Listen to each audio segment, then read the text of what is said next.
Great, thanks, Jeannie. So, in the interest of time, I'd love to get started because we have a very full panel today.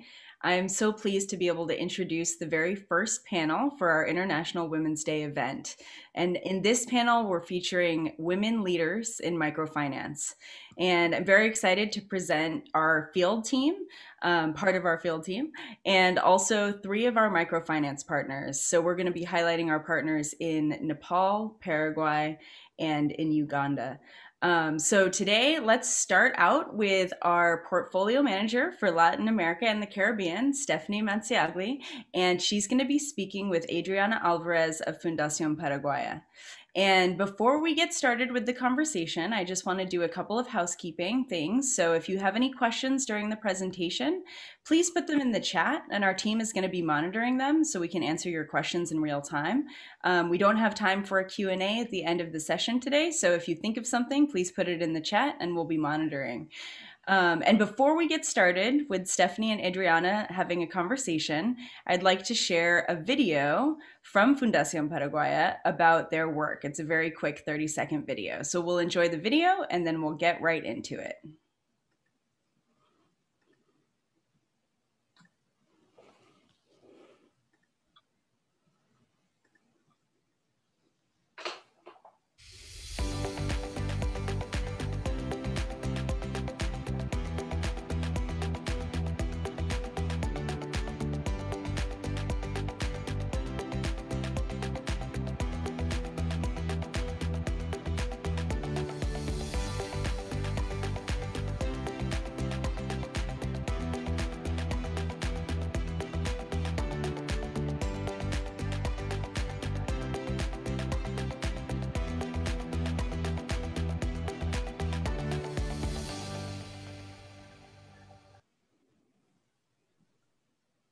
Great. Thank you so much, Olivia. I'm so pleased to everyone who joined us. Thank you for joining International Women's Day in this event. I'm happy to introduce our partner, Fundación Paraguaya, an organization that has really pioneered grassroots community organizing since the 80s. Fundación Paraguaya is known nationally within Paraguay and internationally for the innovation that they've led in the microfinance sector. They've reached over 80,000 families with microcredit in the time that they've been working. And because of their ingenuity, because of their innovation, Whole Planet has been supporting them since 2010. We've given $1 million to Fundación Paraguaya to fund their Women's Committee loan product. That's reached over 11,000 clients, which comes out to about $90 loans per client. Adriana Alvarez will be representing Fundación Paraguaya today. She has been working with Fundación Paraguaya for over 4 years, managing high impact programs in vulnerable communities. Having known Adriana for years, since time that I lived in Paraguay myself, I can tell you that she is just a wealth of information. She has led various financial inclusion programs and really built out a niche expertise within the world of holistic programming for very vulnerable communities and marginalized communities. Currently, Adriana is serving as a program officer for Fundación Paraguaya's signature Stoplight program. This program has reached over 20 countries and is continuing to expand to businesses, to nonprofits, to governments. And in this role, Adriana is consulting with these organizations that choose to implement the stoplight to alleviate poverty in their own communities. So Adriana, thank you so much for being here with us today. Hi, Steph. Thank you so much for inviting me to be part of this event. I'm super happy. Thank you. Well, I think that Paraguay is such an interesting country to highlight for International Women's Day. Because of women's really unique role throughout history in Paraguay. Could you share with us the significance of women's roles in Paraguay over time in history? Yeah, sure. Well, in Paraguay, women have always played a leading role in social transformation. And this comes from a big war, one of the bloodiest wars in Latin America that we have, and in which Paraguay had to fight against a triple alliance of Argentina, Brazil, and Uruguay. So, and yeah, and this because of women intervention in this conflict. We celebrate today on February 24th the Day of Paraguayan Women, and here's why. In 1867, an assembly of Paraguayan women they gathered together to donate everything they had in order to support the efforts of the Paraguayan army that by then had been at war for 3 years. So during this war, women have to leave their homes. They became farmers, nurses, government officials. They accompanied their sons, husbands, and fathers even as equal soldiers. Like they fought in these battles too. So they did all kind of things, work in the public sphere, worked the land, and took care of the wounded, and fed the soldiers. Also, they really fought in the battle. So women were the ones that really helped to sustain Paraguay during this very unstable and difficult period. And this war lasted for 6 years. And it ended with the total defeat of Paraguay. So after the end of the war, mostly women were left to reconstruct the entire country. So this is why Paraguayan women have been recognized and characterized by their courage, their resilience, and their power to unify a nation. And also coming back to the present, during this pandemic, where again the Paraguayan women demonstrated their generosity and resilience, and hundreds of women worked together to organize what we call ollas populares. So they cooked every day during the social restrictions and economic stagnation, and they cooked every day to feed their families and entire communities. So yeah, we have a great story. Thank you for sharing that. I think that Ollas Populares is really interesting way of this grassroots community organizing that I was touching on. It's neighbor helping neighbor. It's finding a common goal and collaborating towards that. And I think it's particularly powerful in the absence of social protection nets, and as a way for neighbors just to have their own net that they build together. That's right. And you know that 24% of the population here live in poverty. So they were really having or going through difficult times. Okay, well, thank you for that. And touching on the modern times that you introduced just now, can you share with us what it's like to work as a woman in Paraguay, to be a working woman in Paraguay, and with that, what it's like for you to build anti-poverty programs for women in Paraguay? Well, although women have a leading role in history, we are still facing challenges to achieve equity and guarantee our rights. But fortunately, we find spaces that aim to reduce this gap and address the causes of this inequity.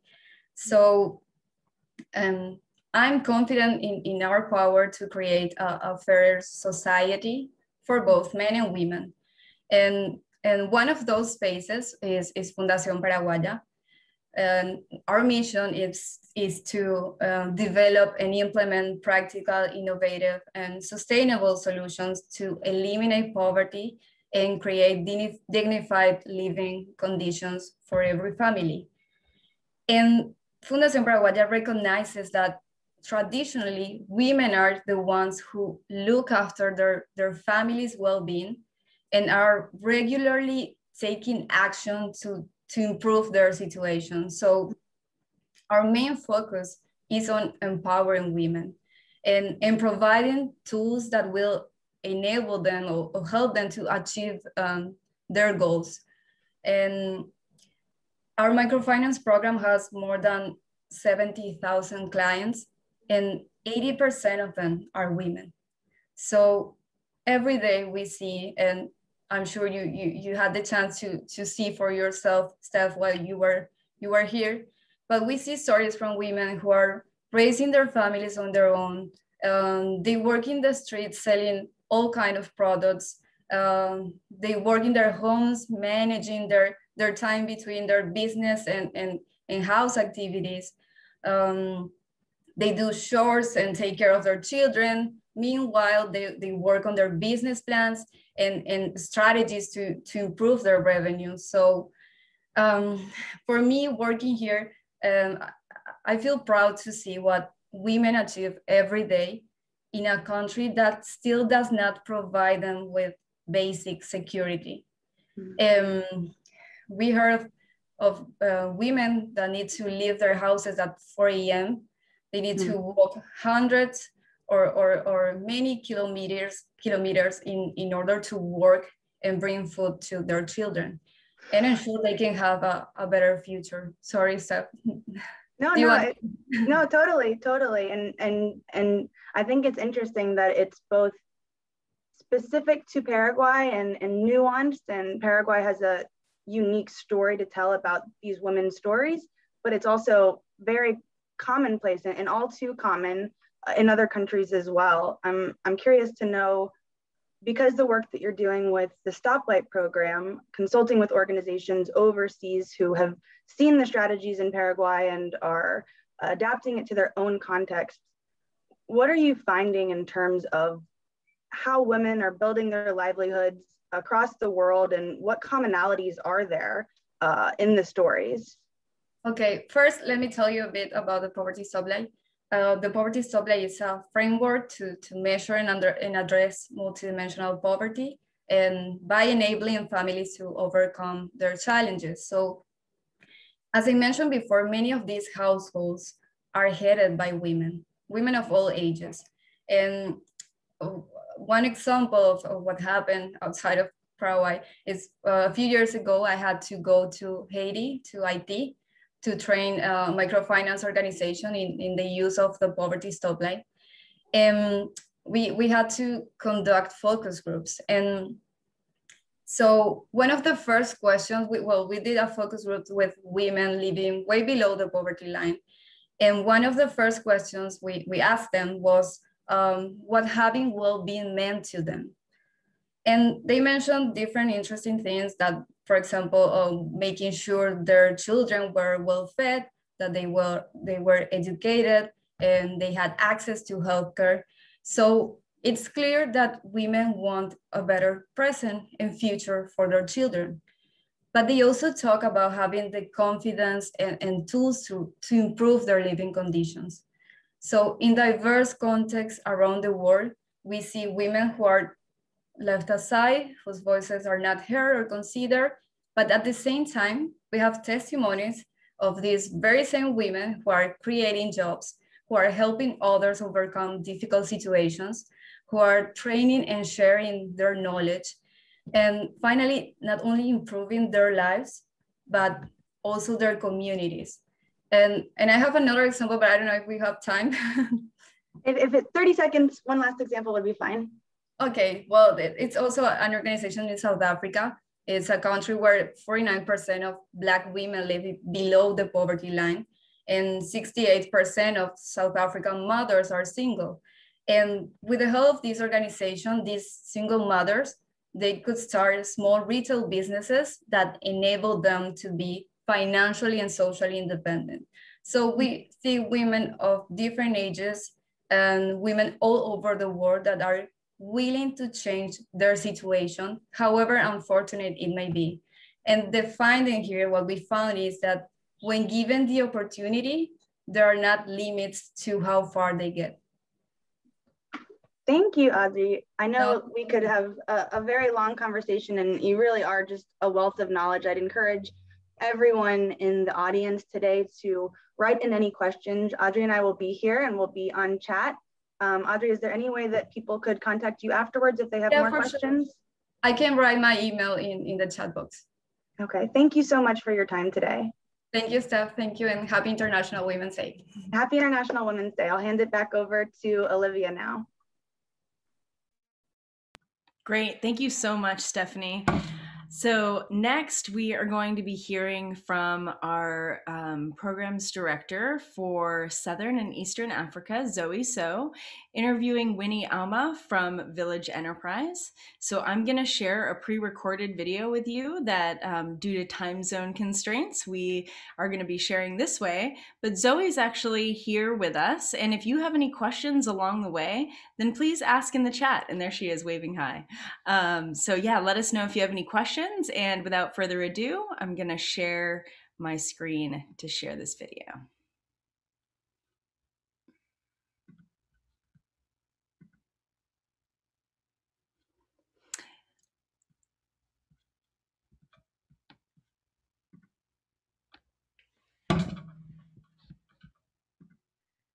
Hi, everyone. I'm Zoe. I manage Whole Planet Foundation's partnerships in East and Southern Africa. Thanks for joining us today to celebrate International Women's Day. I'm really honored to introduce Winnie Auma from Village Enterprise. Winnie, welcome.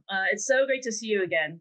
I think last time we met, it was in Uganda during an annual partnership visit, and I always really look forward to spending time with the Village Enterprise.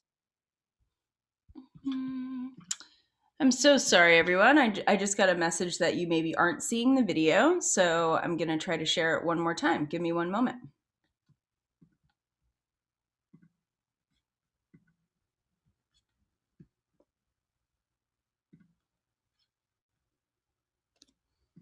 So good morning, everybody.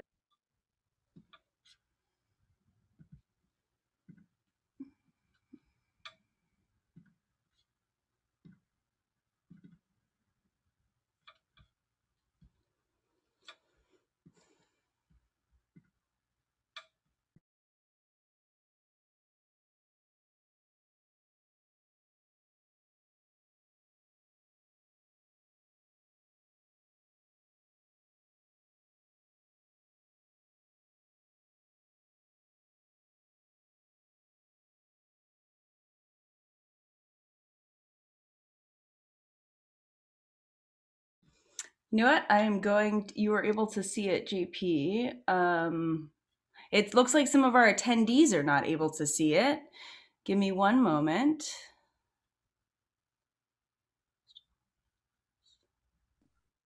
In the meantime, Adri and I are both here on the chat. I see a question came through. So anyone else who might have had questions, feel free to write it in there. And we are here answering questions as the video is getting pulled up. Olivia, do you want me to give it a shot? Yes, please. That'd be great.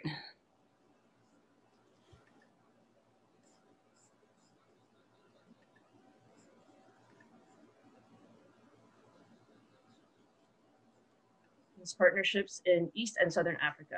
Thanks for joining us today to celebrate International Women's Day. I'm really honored to introduce Winnie Auma from Village Enterprise.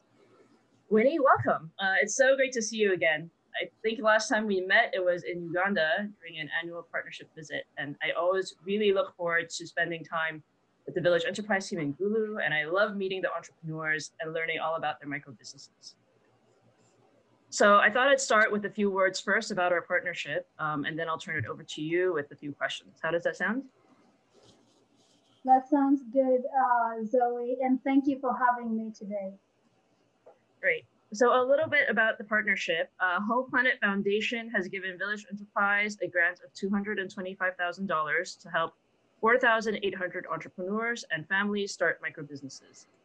Most of the participants are living on less than $1.90 a day when they join. And with Village Enterprise, they start to save, they build assets, they participate more in their communities, and they start businesses. Village Enterprise's impact on reducing household poverty is backed by rigorous data and research. Now I'm going to turn it over to Winnie, and let's start with a few questions. First, you've had a really unique and incredible career at Village Enterprise. Can you tell us a bit about how your role and the organization have evolved since you joined? Thank you, Zoe. That's a great question. As a woman in leadership, from humble beginnings, ravaged with political instability and upheavals, I have risen against all odds, and I started as a really young, fresh graduate when I joined Village Enterprise in 2010. And over the years, I have been in different roles across the organization. I've had the pleasure of working as a business mentor, which is a frontline a role that works directly with communities, starting businesses, training them, and supporting them to build resilience. I've also served as a field coordinator, assistant country director, and country director overseeing operations across Uganda. In my new role as Vice President of Programs, I'm focused on how we might significantly improve our impact, thinking of new ways to adapt the model to different contexts and demographics, which include women, refugees, youth, and conservation.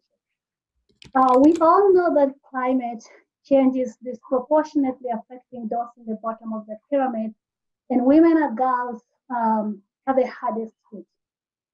So for us, it's not enough to say that we are working with women, but it's really important for us to think about how we can, mainstream and address their specific needs throughout program implementation. And so we're using human-centered design and lean impact to ensure that the women we work with have a seat on the table, and that these women inform our program design and implementation.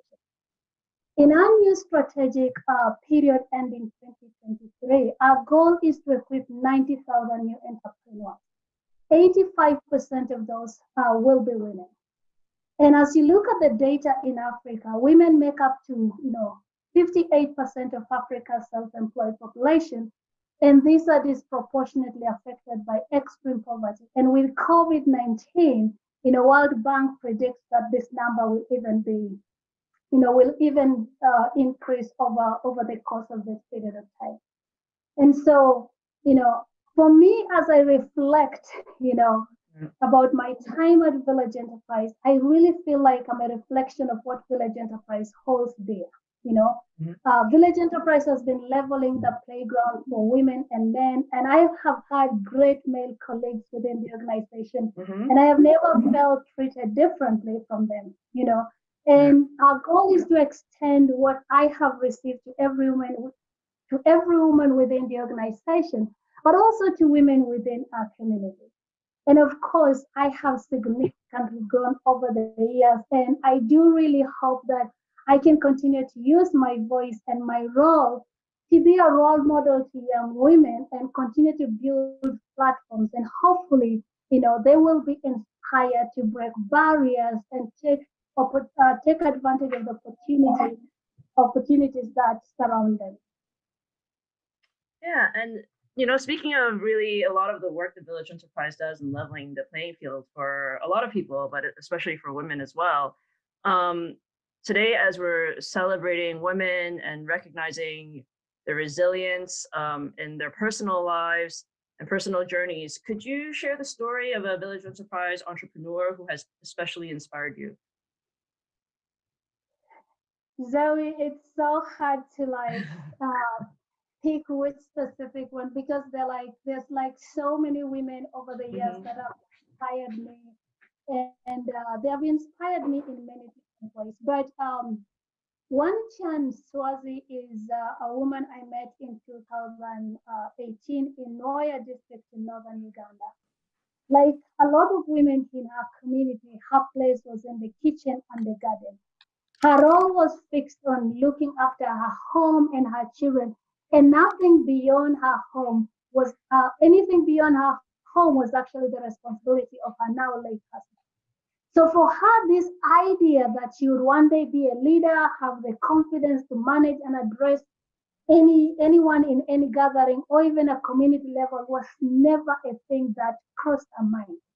To her, if you had to be a leader, one had to be educated, one had to have decent clothes, one had to be knowledgeable and confident to lead, which for her, she had none of those qualities. And practically, never thought that she could be a leader of any group, of any association in her lifetime. And so in 2018, Raza joined the Village Enterprise Program and was taken through a series of trainings. She started the 3-person business group and became a member of the 30-person savings group. And when I connected with her, I asked her about her experience, and she was just telling me how the exposure she got, the experience through the training was just so rewarding for her. And after the trainings, her group members elected her to be the chairperson of the savings group, a role she just never wanted and was very hesitant. She was very hesitant to take. But she told me that something had changed in her during the trainings, like a small voice was telling her she could do that. And so with encouragement from her fellow group members and the business mentor, she took the role of being the business group's chairperson. So to date, she's still going strong. Their savings group just started their 4th term of savings. And over the 3 years, they have saved over 7,000 US dollars. And Wow. each member of the household that participates in their savings groups has a vision written for their family. And Winnie Chowdhury is the woman monitoring to make sure that every household is following through with those plans. And when I talk to their entire business savings group, they say that in the next 5 years, their goal is to make sure that every household has a permanent house. And so they're saving with a purpose to specifically meet that need in their community because grass is becoming scarce. And so they want collectively to encourage each other to save towards that purpose. But also when you look at Winnie Chan with her small group, they're still going strong. Their small business group still continues. But individually, Winnie Chan has also been able to start a mobile money business in a Noya town, and her children are running that. She has also bought a motorcycle for her son, and the son is using the motorcycle to make money.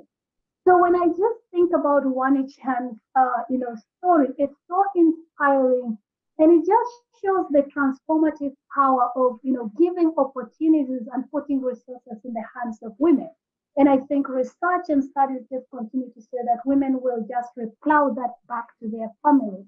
And I have just been, wowed, but also just inspired by her story. Yeah, I mean, that's so incredible to see that kind of transformation in an entrepreneur, in a household. And I think that, a lot of, most of your entrepreneurs, before they join you, they don't have any experience really running a business. A lot of them with Village Enterprise decide to start a small farming business, and they're producing a lot more than they have before, but they still are usually producing in small amounts as they're starting off. So how do you connect so many of these farmers, each with small amounts of produce, to bigger markets? Great question. And just to provide some context, like our entrepreneurs are really individuals that are living on $1.90 a day, some of them $1.02 a day. So they're joining our program with like very little experience in terms of running the business, but also just some of them, their level of education is very low, and some of them are actually sitting in the classroom setting for the first time when they join the Village Enterprise program. And so we really like go through a level of hand holding this individual throughout the 12 months that we're working with them. And so in terms of how we connect them to markets, we really have, we work through 3 different approaches. Our first approach is really providing grants to the community and giving them the agency, giving the power to them to make decisions on what type of enterprise that they choose. But our business mentors extensively work with them to make sure that the business that has been selected is solving a community problem. But also there is a market available for that business within this community. So they go through the process of developing 3 business ideas, and then they go through a criteria of making sure that, okay, they have the resources, the market is guaranteed, and they have the means to expand and diversify that problem. One quick example is a lady called Akumu Esther. She started a liquid business in response to the crisis that was caused by COVID-19 because of restrictions, closure of markets and restrictions in movement. Access to basic needs became a problem. So she had been trained by our business mentor to start a liquid soap making business. And so she saw this opportunity that came as a result of the closure of the markets and restricted movements, and immediately started making soap in her community. So she was solving a problem of access, but also making really significant money, and the prices had gone high. So our first approach is really let the community make these decisions, but let's make sure as an organization that choosing the right businesses that have the right markets and have local links for where they will sell that. Our second approach is really through village enterprise directly engaging with private sector actors. So these private sector actors could be input dealers, they could be, seed companies, they could be those that, supply the input, including seed, and and also provide the market later on.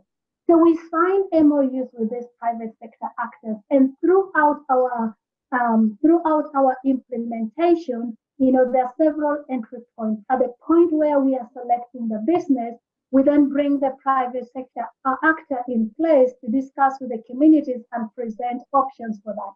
So in northern Uganda, we worked with Gulu Agricultural Development Company in producing cotton.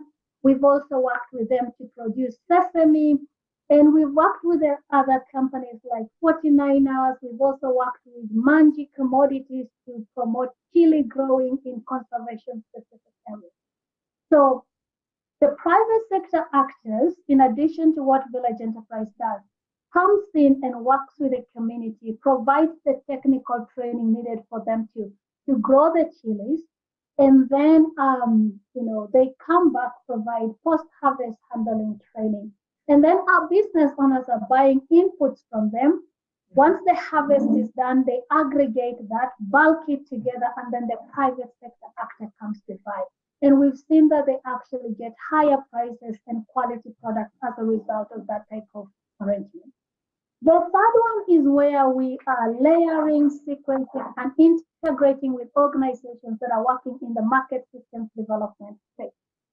So in this case, Village Enterprise implements its graduation model, but then the development partner will then come and layer. So throughout the year, the development partner is providing incentives for private sector actors to come and provide the market for these vulnerable populations, because a lot of private sector actors don't see the poor and the vulnerable as a market opportunity. But when there's a development actor providing the incentives, then they're inclined to actually come and work with these populations. And so throughout the year, there's a lot of sequencing and integration. And again, the groups bulk, they buy the inputs from them.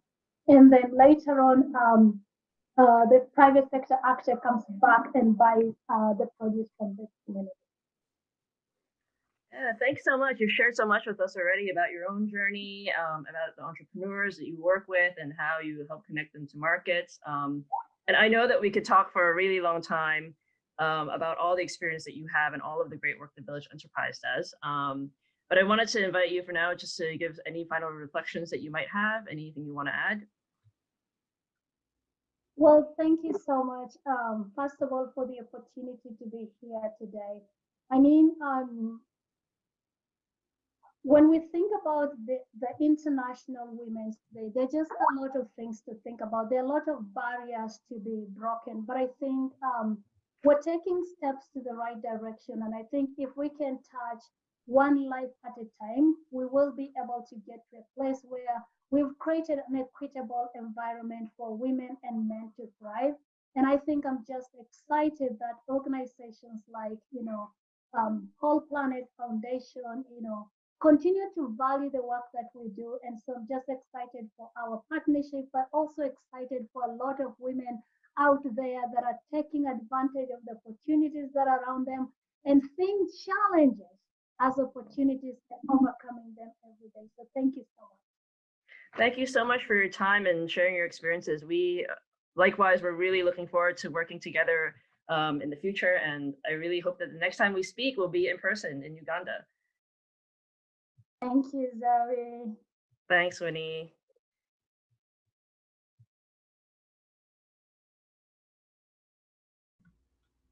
Wow, that was great. I loved hearing from Winnie of Village Enterprise, and thank you, Zoe, for coming up with such thoughtful questions for Winnie.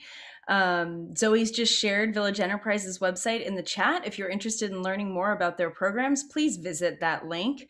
They have a lot going on. They're also celebrating Women's History Month all month long, and they have some great programming as well. So now let's move on. I'm pleased to introduce Claire Kelly, Whole Planet Foundation's Regional Director for North Africa and the Middle East. And she is going to be interviewing Sita Adhikari and Sarmila Kanal from Kalpavrishka in Nepal. They'll be discussing the unique model of microfinance and cultural taboos that women face, and some stories of entrepreneurs in their network. So Jeannie, thank you for sharing the video. I was having some issues having all of our attendees seeing, but Jeannie is going to be able to share a pre-recorded video from Claire, and Claire is here on site as well, live with us. Hi, Claire. She's coming in from London, and if you have any questions about this next section, please put it in the chat and we will answer your questions as best we can. So Jeannie, please take it away and let's hear from our partner in Nepal, Kalpavrishka.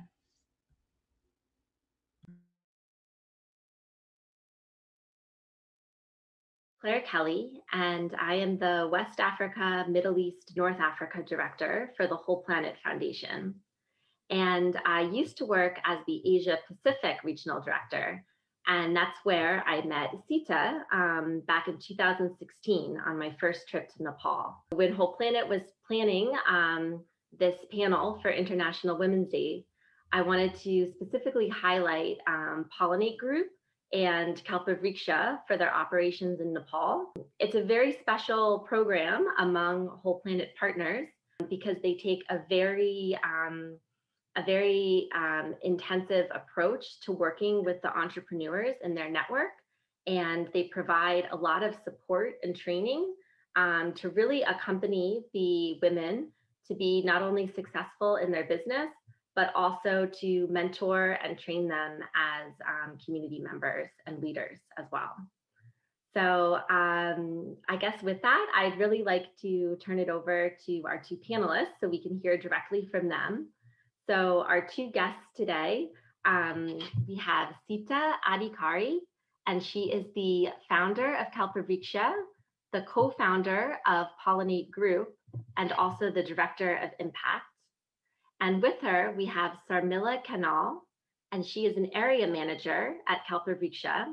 And she was also recently recognized for being one of the top 5 winners of the Whole Planet Foundation Field Officer Appreciation Award. So welcome, Sita and Sarmila. Thank you so much for joining us on the International Women's Day panel today. I will get us started with some questions. So to start with, Sita, could you please introduce the Kalpavriksha program and why you felt it was necessary to focus on entrepreneurship alongside women's empowerment? Thank you, Clara. Thank you very much for this great opportunity for us to panel in a very special day, Women International Day. So we are really pleased to be here, both Sarmila and myself. Back to your question, Kalpavriksha started in 2011. This aim to empower women through business. So we believe that empowering women, the women that we talked is the women who are school dropout, early marriage, lower caste, so-called lower caste, indigenous, those who don't have other opportunity. So for example, say they can't go back to schools or they couldn't necessarily find the job opportunity. Most of them are illiterate or, neoliterate. So there is no like a specific opportunity for them to find any job. And, their work is mostly like in household activities, and they don't find any opportunity to participate in trainings or any kind of like social activities as well. So we believe that entrepreneurship is the one of the journey or then opportunity for those women where she can learn a lot of skills, or she can gain the respects and the identity that she deserves. So this is the main motive that we started Kalpabricha together with my founders, like partners, that we want to offer the opportunity for women where she can learn a lot of business skills, and at the same time she can cultivate her skills, and she'll really run business and earn the income, as well as gain the respects with identity in her community. So that's why I really see that entrepreneurship and the women empowerment is can go hand in hand, and it's complement to each other. So that's why Kalpabricha now is a last mile distribution company that all like lead by women entrepreneur network, where we distribute product that save time, save money, and improve health. Thank you, Sita. So I guess I'd like to turn it over to Sarmila and ask her directly, why and how did you get involved with Kalpabricha? कल्पवृक्षमा चाहिँ आउनुभयो अरे, कल्पवृक्ष join गर्नुभयो किन र कसरी? नमस्कार, मैले चाहिँ 2018 जनवरी 15बाट चाहिँ कल्पवृक्ष जोइन गरेको। मैले चाहिँ पहिला आफूले चाहिँ एउटा महिलाहरू सम्बन्धी नै सहकारी संस्थामा काम गरेको र अनि त्यसपछि चाहिँ जब मेरो बच्चा जन्मिने बेला भयो अनि त्यो भइसकेपछि मैले त्यो संस्था छोडेर ब्याकअप गरेर अनि आफ्नै पसल, बच्चा जन्मिसकेपछि अनि आफैले एउटा पसल खोलेर बसेँ। अनि पसल खोलेर बसिसकेपछि मलाई चाहिँ त्यसमा गाइडलाइन गर्ने मान्छेहरू पनि त्यति भएन, अनि गाइडलाइनहरू नि पाएन। अनि नपाएपछि मलाई त्यसमा गाह्रो भयो। अनि मैले चाहिँ एउटा जागिरको खोजीमा हिँडिरहेको थिएँ। त्यसको सिलसिलामा चाहिँ कल्पवृक्षमा पनि एउटा मान्छेको आवश्यकताको खोजी छ अरे भन्ने सुने। अनि सुनिसकेपछि मैले त्यसमा आएर बुझ्दाखेरि महिला सँगसँगै त्यसमाथि नै गाउँघरमा पिछडिएको महिलासँग काम गर्न पाउँदा काम गर्ने अवसर रहेछ। म चाहिँ त्यसमा एकदम खुसी भएँ। खुसी भएर त्यसमा काम गर्नलाई सुरु गरेँ। काम गर्न सुरु गरिसकेपछि अहिले धेरै ठाउँमा धेरै पिछडिएको महिला दिदीबहिनीहरूलाई, जो चाहिँ आफ्नो घरबाट पनि बाहिर निस्किन डराउने, घरको अरू परिवारको बन्देजमा बोल्न पर्ने त्यस्तो महिला दिदीबहिनीहरूलाई चाहिँ लिएर आएर तालिम गराएर उहाँहरूलाई अगाडि बढाउने काम गर्नको लागि चाहिँ म अहिले चाहिँ यसमा आएर काम गर्ने अवसर पाएको। Thank you. And to follow up with another question for Sarmila, how have you and the other entrepreneurs modified your normal work because of COVID? को समयमा चाहिँ हामीहरूले चाहिँ अब मैले चाहिँ एन्टरप्रेन्योरहरूलाई चाहिँ कन्ट्याक्ट गर्ने, डेली उहाँहरूलाई चाहिँ फिल्डमा गएर कस्टमरसँग भेट गर्ने हुन्थ्यो भने अब बिस्तारै एन्टरप्रेन्योरहरूलाई पनि फोन कन्ट्याक्टबाट भेट गर्न लगाउने, अनि प्लस आफूले पनि उहाँहरूलाई चाहिँ फोन कन्ट्याक्टबाट नै भेट गर्ने र आवश्यक परेको सामान चाहिँ गाडीहरू हायर गरेर महिनामा हप्तामा त्यसरी लिएर गएर चाहिँ उहाँहरूसँग काम गरियो। अनि सूर्यमुखीहरूलाई चाहिँ डिस्टेन्स, अब एन्टरप्रेन्योरहरूलाई चाहिँ डिस्टेन्समा राखेर सामानहरू दिनको लागि, कस्टमरसम्म पुर्याउनको लागि awareness. कोभिडको अवेरनेस हामीले चाहिँ सूर्यमुखीहरूलाई चाहिँ हप्ताको एकचोटि चाहिँ कोभिडको अवेरनेस चाहिँ सबै सूर्यमुखीहरूलाई फोन कन्ट्याक्टबाट नै गरियो. Great. And just to clarify, for the viewers as well, the Suryamukhi is the term that Kalpavriksha uses for their network of entrepreneurs. So the women that they work with who do the last mile distribution. And as a area manager, Sarmila is supporting the Suryamukhi. Great. I'm going to move back to you, Sita. Are there any specific stories of Suryamukhis that you have worked with over the years who stand out because of their perseverance, entrepreneurial skill, or engagement with their community?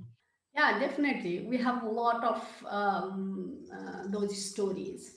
I'm proud to share some of the stories of our entrepreneur in very brief. So, I mean, in general, most of the Suryamukhis who work with us stood up and, turn out as a change maker or as a leaders in different way. Could be in political, space, could be in social kind of like activates, or stood up as a the model mother, or like stood up as like model women in the community. This could be different because of her circumstances and the situation. So for example, Chandani Chowdhury is one of entrepreneurs from Koidali districts, and she joined us in 2019. She is from the family of bonded labor. Her she is early married and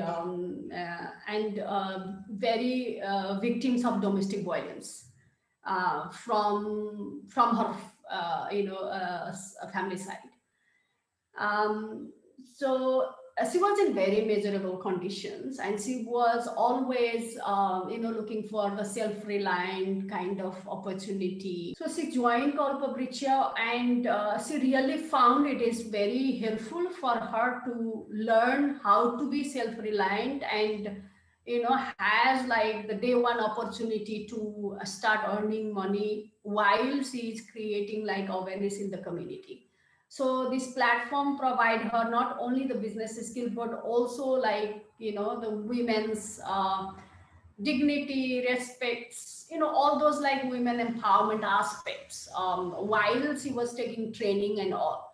So she really felt like she is a valuable person, and then she can do herself something for to stood up herself. Only in 1 month she became a highest sales sales entrepreneurs in our network in Kailali. Because she already shows the example for her family, the situation start like turning around, and her husband start like respecting her, and then already her husband is supporting her in her business, and now she feel like she is financially independent, and she has a lot of like powers and confidence at this moment, and she already thinking to scale up her business. So we are very proud to see Chandani's like the confident in this time. Another example that also very touchy for me is the story of a lady, a student.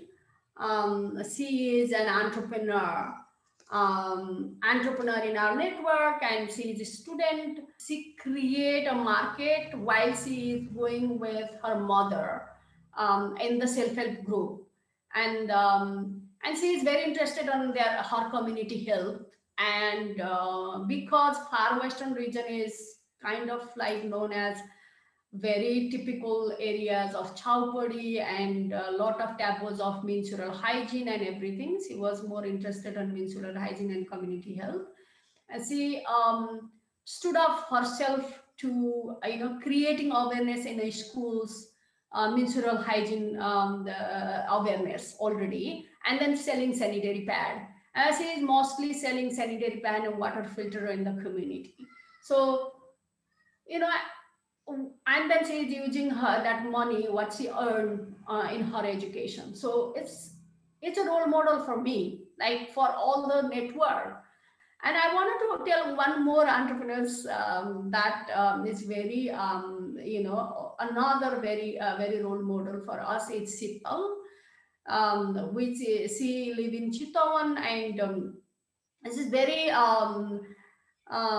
energetic and enthusiastic. And she was working in cooperative and working for other organizations, and she was always looking for self-employee, wanted to self-employ herself, but because of lot of other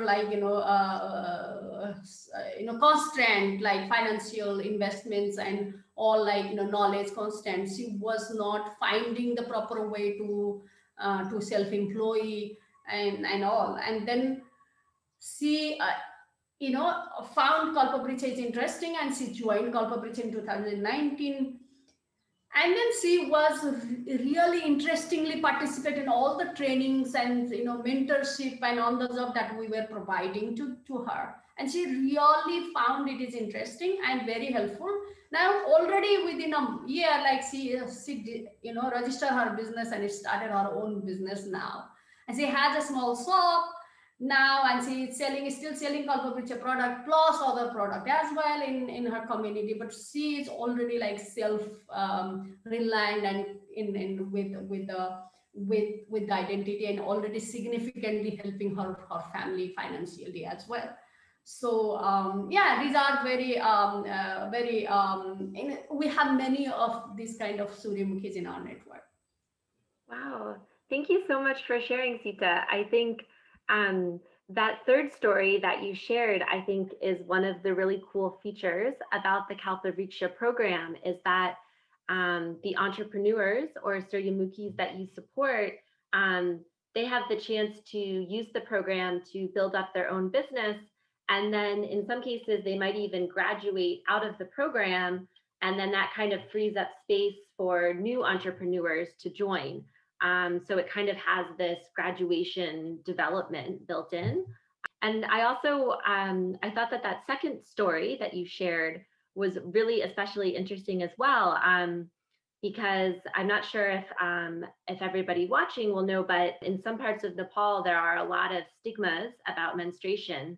And sometimes women, they traditionally leave the home during that period.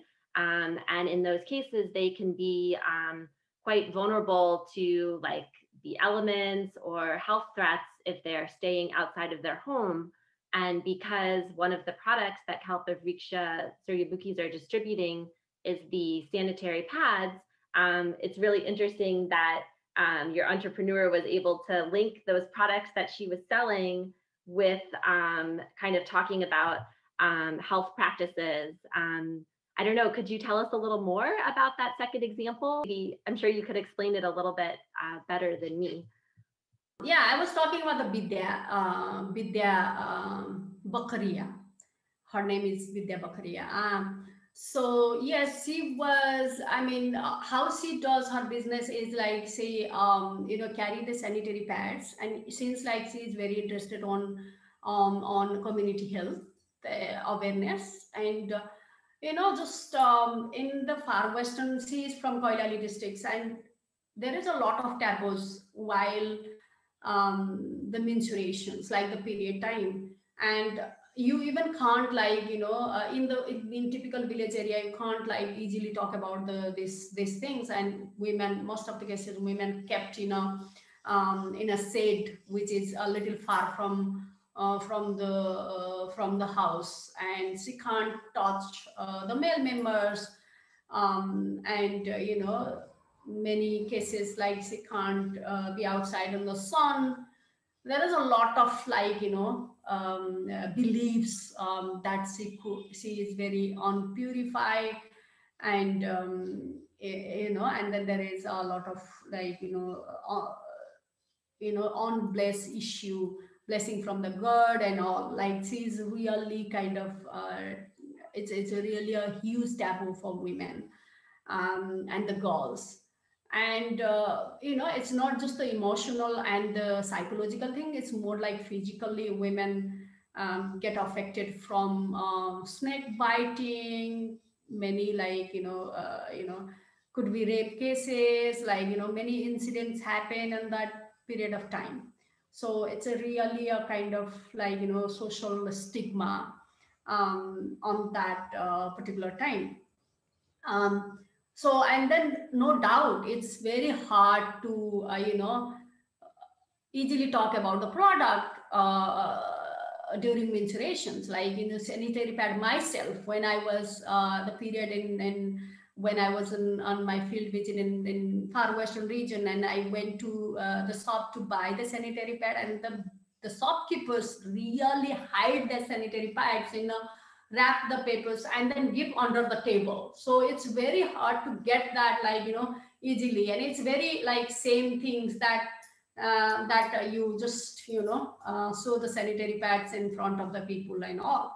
So you can imagine how hard it is to talk about it and really like openly talk about it and buy the products and all. So Vidya is playing that role and offering product to the school girls. So I mean, school girls feel easier to buy from her friends rather than to buy from the shops or anywhere else. So this is how she is, being a means of like this providers with less hesitate, like no hesitation to buy those products from her. And she is breaking the barriers for the girls. That's what she is doing. And then at the same time she is also raising the awareness and stood up as like kind of change makers in the society. Thank you so much for explaining that. I think that's really useful context for that story as well. I wanted to thank both of you so much for participating. It was so nice of you to spend your time and share your stories. We really appreciate it.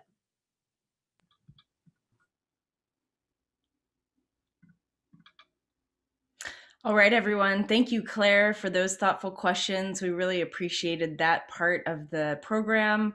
And in the chat, we've given away our giveaway for this session, which is our Whole Planet Foundation anthology and a Whole Planet Foundation cookbook, to Lori Rosenblatt. Congratulations, Lori. Please email me if you can. My email address is in the chat, olivia.hayden@wholefoods.com, and we'll get that prize out to you.